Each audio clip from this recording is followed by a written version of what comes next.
Bismillahirrahmanirrahim. Today's topic of the video is how to study orthodontics in final year BDS. इसमें जो annual के students हैं और जो सप्ली स्टूडेंट्स हैं दोनों को गाइड करूँगी कि किस तरह से आपने जो है वो ऑर्थोडोंटिक्स की स्टडी करनी है, किस तरह से आपने सिलेबस कवर करना है, कौन सी चीज़ें जो आपने प्रॉफिट से करनी है, कौन सी चीज़ें जो आपने बायोलॉजी से करनी है, ठीक है, और पास पेपर से कौन से टॉपिक्स जो है वो कवर अप हो जाते हैं। So let's start. इसमें फर्स्ट ऑफ ऑल जो प्रॉफिट है उससे मैं कुछ चीज़ें बताती हूँ, और जो ऑपरेटिव है उसकी भी मैंने गाइडलाइंस अपलोड कर दी हैं, प्रोस्टो की भी कर दी हैं। सिर्फ जो है सर्जरी रहेगी फाइनल ईयर की, वो भी इंशाल्लाह मैं 1-2 दिन में अपलोड कर दूँगी वीडियोस, ठीक है। सो इसमें जो हमने फ़र्स्ट ऑफ ऑल करना है ऑर्थोडोंटिक्स के जो सेक्शन 1 है, इसका जो concepts of growth and development, ये जो चैप्टर है ये इंपॉर्टेंट है। इसको आप एक दफ़ा प्रॉफिट से जो है वो रीड आउट कर लेना, ठीक है। वो भी मैं मार्किंग करवा दूँगी आपको कि क्या क्या चीज़ें इसमें से जो वो करने वाली है, कौन सी इंपॉर्टेंट है, ठीक है। इसके जो टेबल्स हैं मोस्टली वो इंपॉर्टेंट हैं, ठीक है। Theories of control, growth control का पता होना चाहिए। Sides and types of the growth जो है ये इंपॉर्टेंट है, ये आपको पता होना चाहिए। Methods for studying the physical growth, ये SCQ क्वेश्चन आपका उसमें आता होता है। ग्रोथ की डेफिनेशन, पैटर्न की, वेरिएबिलिटी की, ठीक है। तो ये टाइमिंग जो है ये आपको इनकी डेफिनेशंस पता होनी चाहिए। उसके बाद देन हमारे और ये बायोलॉजी पे भी चीज़ें लिखी हुई हैं, अगर आप बायोलॉजी से करते हैं तो वहाँ पे भी इसी का वो भी मैं आपको बता देती हूँ अभी, ठीक है। उसके बाद हमारे पास early stages of development, latest stages of development, टियोलॉजी, ये इतना जो है वो इंपॉर्टेंट नहीं है, मतलब इसमें से इतना नहीं आता होता, ठीक है। इसके जो टेबल्स हैं उनको आप एक दफ़ा गो थ्रू कर लें, वरना जो आपके कॉलेज के टीचर्स के लेक्चर स्लाइड्स हैं उधर से भी इसको बस आप एक दफ़ा कर सकते हैं। लेकिन जो बुक से करने वाले प्रॉफिट से वो चैप्टर नंबर 2 का जो मैंने आपको बताया है वही आ जाता है, ठीक है। इसमें आपकी site and types of the growth and theories of the growth के बारे में। देन आपके पास जो चैप्टर नंबर 5 है ना, ये इंपॉर्टेंट है। इसमें जो आ जाती हैं चीज़ें जेनेटिक इन्फ्लुएंसेस की, काजेज़ ऑफ द मैलाक्यूलियन, और इसमें आपके पास वो आ जाते हैं सिंड्रोम्स वगैरह, ठीक है। ये भी मैं आपको दिखा देती हूँ यहाँ से एक दफ़ा चीज़ें जो आपकी करने वाली हैं, लेकिन कि मैं अलग से वीडियो भी एक बना दूँगी, उसमें मैं सारा आपको गाइड कर दूँगी कि क्या क्या चीज़ें जो वो इंपॉर्टेंट है, क्या क्या चीज़ें, जैसे कि इसमें से टेबल जो है ऐसे क्यों भी इसमें आता रहा है कि क्लेफ्ट पैलेट जो है उसके टेराटोजन्स जो है वो कौन कौन से हैं, टेराटोजन की डेफिनेशन क्या है, ये चीज़ें आपको पता होनी चाहिए, ठीक है। माइक्रोस्कोमिया, ये जैसा कि इनके सिंड्रोम्स हैं, ये जैसा कि ये बहुत इंपॉर्टेंट है, आपका SCQ भी है, तो ये चीज़ें आपको पता होनी चाहिए। डायग्राम्स और डायग्राम्स के नीचे जो पॉइंट्स लिखे हुए हैं, मतलब कि डायग्राम्स जो लिखे हुए हैं ये आपको पता होने चाहिए, ठीक है। ट्रॉकलेट कॉलिन सिंड्रोम क्या होता है ये आपको पता होना चाहिए। इनके डायग्राम्स के नीचे जो लाइंस लिखी हुई हैं ये आपको आनी चाहिए। क्रेनियोफेशियल माइक्रोसोमिया के आपको MCQ SCQs में जो चीज़ें पूछी जाती हैं, तो ये जो 5th चैप्टर है वो अपने इस तरीके से याद करना है। इसकी डिटेल चीज़ें जो है वो थ्योरी जो है वो अपनी याद नहीं करनी, सिर्फ ये जो डायग्राम्स के नीचे चीज़ें लिखी हुई हैं वो आपको पता होना चाहिए कि रोमेटॉइड आर्थराइटिस क्या है, ठीक है। सिंड्रोम सारे मतलब कि आपको एक दफ़ा से आने चाहिए, और जो टेबल है वो आपको पता होना चाहिए, ठीक हो गया। इस तरह से आपने चैप्टर नंबर 5 करना है। चैप्टर नंबर 4 और 3 जो है उसको भी आप बस इसी तरह से देख लें, लेकिन जो चैप्टर नंबर 2 है वो भी थोड़ा सा मैं आपको दिखा देती हूँ यहाँ से प्रॉफिट से जो मैंने मार्क वगैरह किया हुआ है, ठीक है। तो जैसे कि स्टडीज़ है, क्रेनियोमेट्री, इसमें से आपको MCQ पूछे जाते हैं, अक्सर टीचर्स जो है वो वाइवा में चीज़ें पूछ लेते होते हैं, ठीक है। इसमें ये जो चीज़ है ना ये इंपॉर्टेंट है, टेट्रासाइक्लिन वगैरह, एंड देन ये चीज़ें जो है वो आपको MCQ में पूछी जाती हैं, ठीक है। तो ये आपको पता होना चाहिए, वाइटल स्टेनिंग के बारे में पता होना चाहिए। तो जो आपका थर्ड चैप्टर सेकंड चैप्टर है ग्रोथ एंड डेवलपमेंट वाला, ये इस तरह से आपने याद करना। इसकी मैं अलग से एक वीडियो जो अपलोड कर दूँगी, ठीक है। और टेबल बहुत इंपॉर्टेंट है ग्रोथ ऑफ साइड वाला, केनियल वॉल, केनियल बेस किस तरह से बनता है, मैक्सिला कैसे बनता है, मैंडिबल कैसे बनता है, ये चीज़ आपको पता होनी चाहिए। इनकी साइड और सेंटर्स के बारे में आपको पता होना चाहिए। सिनकेंड्रोसिस क्या है, सिनकेंड्रोसिस की टाइप्स क्या है, ठीक है। ये बायोलॉजी पे लिखा हुआ है, वहाँ से आप अच्छे तरीके से इसको प्रिपेयर कर सकते हैं। इसकी मैं अलग से एक वीडियो बना दूँगी हर चैप्टर की, किस तरह से आपने चीज़ें जो याद करनी है। फर्स्ट ऑफ ऑल मैं आपको मेन बता देती हूँ कि कौन कौन से चैप्टर आपने करने हैं और किस तरह से उनको कंप्लीट अप करना है।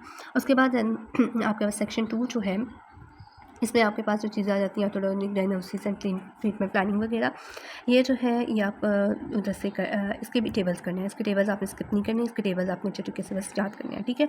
उसके बाद जो हमारे पास बायोलॉजिकल बेसिस है, इसमें आपके पास जो टेबल्स हैं, ठीक है, ligaments, encourage and it's control. Encourage वाला जो चैप्टर है या बायोलॉजी से कर लें तो ये ज़्यादा अच्छा रहेगा, ठीक है। वहाँ पे इजी लिखा हुआ है और सही तरह से लिखा हुआ है, ठीक है। ये जो टेरिटोरियस इफेक्ट्स ऑफ ऑर्थोडोंटिक्स की हेडिंग्स हैं वो आपने करनी है। जब मैं चैप्टर आपको डिटेल में बताऊँगी तो आपको पता चल जाएगा। मेनली जो इस चैप्टर में से आपने प्रॉफिट से करना है वो टेबल्स करने हैं, ठीक है। और एनकरेज को एक दफ़ा रीड आउट करके तो आपने इसको जो है वो बायोलॉजी से कर लेना है। दैन जो अगला चैप्टर नंबर 9 है, इसमें से आपको पता होना चाहिए क्या चीज़ पता होना चाहिए इसकी, ये भी आप जो है वो उधर से कर लें, बालाजी से, ठीक है। यहाँ से इतना करने की जरूरत नहीं है, पास पेपर से भी हो जाता है, ठीक है। फैक्टर्स बस देख लेना और इनकरेज कंट्रोल जो है इसके मैकेनिकल एक्सपेक्ट किया होते हैं, ये बस आपको मेन पता होनी चाहिए।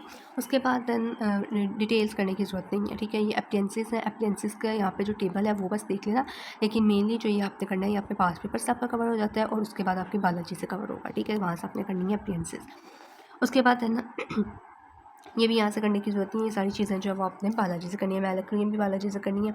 यहाँ से सिर्फ एक दो टेबल है इसका, वो आपने देखना है, ठीक है। कोडिंग, प्रोट्रियन, लेबलिंग वगैरह ये सारी चीज़ें जो हैं ये आप ये जो माइक्रोस्टैटिक वगैरह प्रोसीजर्स हैं ये आपके इस चैप्टर में भी हैं।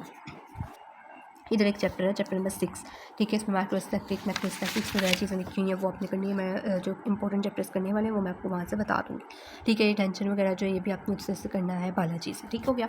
मतलब प्रॉफिट से मेनली जो चीज़ें करने वाली हैं वो आपके सिर्फ और सिर्फ टेबल्स हैं, ठीक है। वो भी इंपॉर्टेंट चैप्टर्स के, और चैप्टर नंबर 2 को एक दफ़ा अपने बुक से देखना है, और बाकी जो चैप्टर नंबर 6 है 7 है इसको देखना है, ठीक है। और बाकी एक दफ़ा टेबल्स बस हम मेनली देखने वाले हैं, बाकी प्रॉफिट डिटेल से करने वाली नहीं है, ठीक है। क्योंकि बाद में याद भी नहीं रहती और पेपर के टाइम पे भी आप प्रॉफिट नहीं कर सकते, तो इसलिए वो चीज़ें करें जो आपको लास्ट में भी हेल्पफुल हो, ठीक हो गया। उसके बाद हमारे पास बालाजी आ जाता है। बालाजी से जो चीज़ें आपने करनी है, बालाजी इंपॉर्टेंट भी है। ऑर्थोडोंटिक्स की डेफिनेशन बहुत इंपॉर्टेंट है, ये आपको आनी चाहिए। उसके बाद यहाँ से मैं आपको पहले बता देती हूँ, बाकी वीडियोज़ जो है वो मैं आपको करूँगी। इसमें हमारे पास जो करने वाला है इसमें सेकंड थर्ड चैप्टर, ठीक है। जो मैंने मार्क किया हुआ है सेकंड चैप्टर करना है, थर्ड चैप्टर करना है आपने यहाँ से। देन आपने यहाँ से क्लासिफिकेशन ऑफ मैलेक्रियन आपको पता होना चाहिए, इटालॉजी का टेबल आपको पता होना चाहिए, और हैबिट्स का पता होना चाहिए। हैबिट्स में से एक ऐसे क्यों आता होता है, और ये आपकी पास पेपर्स की जो बुक है वहाँ से भी कवर अप हो जाएगा, ठीक है। इसका बस इटालॉजी आपको पता होनी चाहिए, टेबल है, छोटा छोटा चैप्टर है वो करना है, क्लासिफिकेशन पता होनी चाहिए। देन स्पेलोमेट्रिक वाला जो है ये इंपॉर्टेंट है, ये आपने यहाँ से ही याद करना है। उसके बाद आपने पास पेपर से करने हैं, एंड देन हाँ इनफ होगा, ठीक हो गया। पास पेपर्स और ये और एक नोट्स हैं वो आपने करना है सेफ की, ठीक है। और उसके बाद जो पास पेपर के क्वेश्चंस हैं जैसे आपने प्रैक्टिस करनी है बहुत ज़्यादा, इनकी वैल्यूज़ वगैरह चीज़ें आपको पता होनी चाहिए। बाकी करने की ज़रूरत नहीं है, ये वाला चैप्टर आपने यहाँ से ही करने हैं, ठीक है। ये तीनों चैप्टर आपने करने हैं।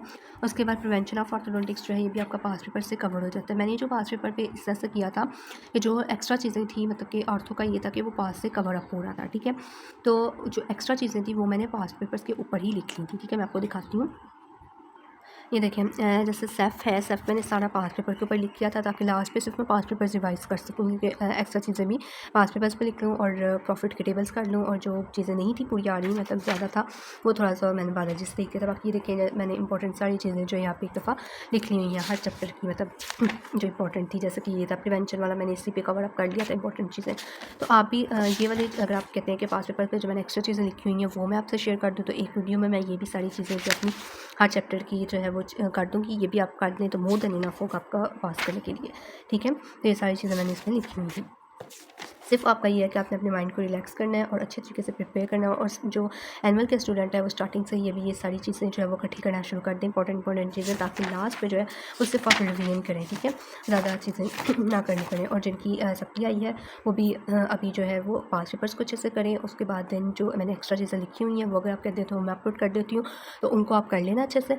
एंड देन जो प्रॉफिट की मेन चीज़ें हैं उनको सिर्फ आप एक दफ़ा देख लेना, तो आपका ये सारा कवर अप हो जाएगा। देखिए सारा लिखी हुई है, मतलब ये चीज़ें ऐसी हैं कि मतलब फिर इंपॉर्टेंट चीज़ें लिखती हैं। अगर आपके पास बुक का टाइम नहीं है तो आप सिर्फ और सिर्फ पास पेपर जो ये चीज़ें कर लेते हैं तो मोर देन इनफ टू पास, ठीक है। तो ये मुझे बता देना, ये सारा कुछ मैं क्रॉस बाइट वगैरह जो है ओवर बाइट क्रॉस बाइट ये सारी चीज़ें मतलब एक ही चैप्टर में कवर अप करती है। उसके बाद देन आपने जो बालाजी से करना है 9 चैप्टर 21 चैप्टर आर्च एक्सपेंशन। उसके बाद जो अप्लायंसेस है ये आपने सारी की सारी यहाँ से करनी है, और इसमें भी सिर्फ मेन जो चीज़ है वो यही है कि आपने इसके टेबल्स अच्छे से करने हैं और उसकी क्लासिफिकेशन वगैरह आपको पता होनी चाहिए। ये सारी मैलेक्रियन जो है ये मैंने पास पेपर पे जो है वो लिख ली थी सारी, इसकी टियोलॉजी ट्रीटमेंट वगैरह इकट्ठी और वहाँ से ही कवर अप कर लिया था, ठीक है। यहाँ से डिटेल करने की ज़रूरत नहीं है आपको। उसके बाद टेंशन है रिलैप्स आपने एक दफ़ा देख लेना, इसका टेबल है थ्योरम वाला और इसकी डेफिनेशन है वो आपने कर लेनी है, पास से भी कवर अप हो जाती हैं। देन अडल्ट ऑर्थोडोंटिक्स पे उसको एक दफ़ा देख लेना। सिर्फ ये चीज़ें जो आपने बालाजी से करनी है, आपके पास टाइम है, जो स्टार्टिंग के एनुअल के स्टूडेंट्स हैं उनके पास तो मोर देन इनफ टाइम है कि वो बालाजी को भी एक दफ़ा इस तरह से रीड आउट करके पास पेपर्स पे चीज़ें साथ साथ हर चैप्टर का जो आपका मंथली टेस्ट होता है उसके साथ साथ ही आप उसको कवर अप करते जाएँ। बेशक 80% 60% पेपर मंथली टेस्ट याद करें, लेकिन अपनी जो चीज़ें हैं मतलब जो मार्किंग्स हैं उसको अगर आपने अपलोड किया होता है तो लास्ट पे वो आपको बहुत फ़ायदा देती हैं, ठीक है। और क्योंकि 2 छुट्टियाँ होती हैं और 2 छुट्टियों में सारा कुछ करना जो है वो बहुत मुश्किल हो जाता है। सो आपने एक जगह पे एक ही बुक रखें, उसको अच्छे से उसी के ऊपर सारी मार्किंग्स वगैरह जो है वो अपनी लिख लें, स्मार्ट स्टडी करें, तो देन आप जो है वो ईज़िली पास आउट हो सकते हैं एज़ कम्पेयर टू कि आप हर चीज़ जो है उसको पढ़ लें लेकिन लास्ट में रिवीजन ना कर सकें या आपको वो भूल जाएँ तो उसका फ़ायदा नहीं है। ठीक है, जो चीज़ करें उसको अच्छे तरीके से प्रिपेयर करें कि उसमें से जो चीज़ पेपर में क्वेश्चन आना है वो आपको ना भूलें। ठीक है, वीडियो अच्छी लगे तो ज़रूर लाइक शेयर और सब्सक्राइब कीजिएगा। कोई भी क्वेरी हो तो वो कमेंट सेक्शन में आप पूछ सकते हैं। अल्लाह हाफ़िज़।